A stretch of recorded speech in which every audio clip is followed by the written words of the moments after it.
হ্যাঁ কষাটা কিন্তু পড়ে না। ওটা পড়ে যাবে তো ওই জন্য ট্রেন সোজা এই জায়গায় এদিকে আসবে না কষা।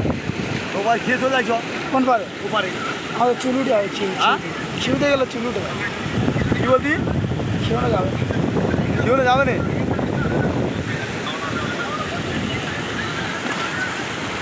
কার কাছে তৈরি না সেই বোম্বাই সালারা তারা দেখতে গান গান করতে সকাল থেকে সত্যি সোজা আমার এটা নিউজ তিন যায় না ওদিকে কিছু হবে না ওদিকে ঠিকই গেছে ওখানে ওই সামনে ভেঙেছে পড়ে যাবে তো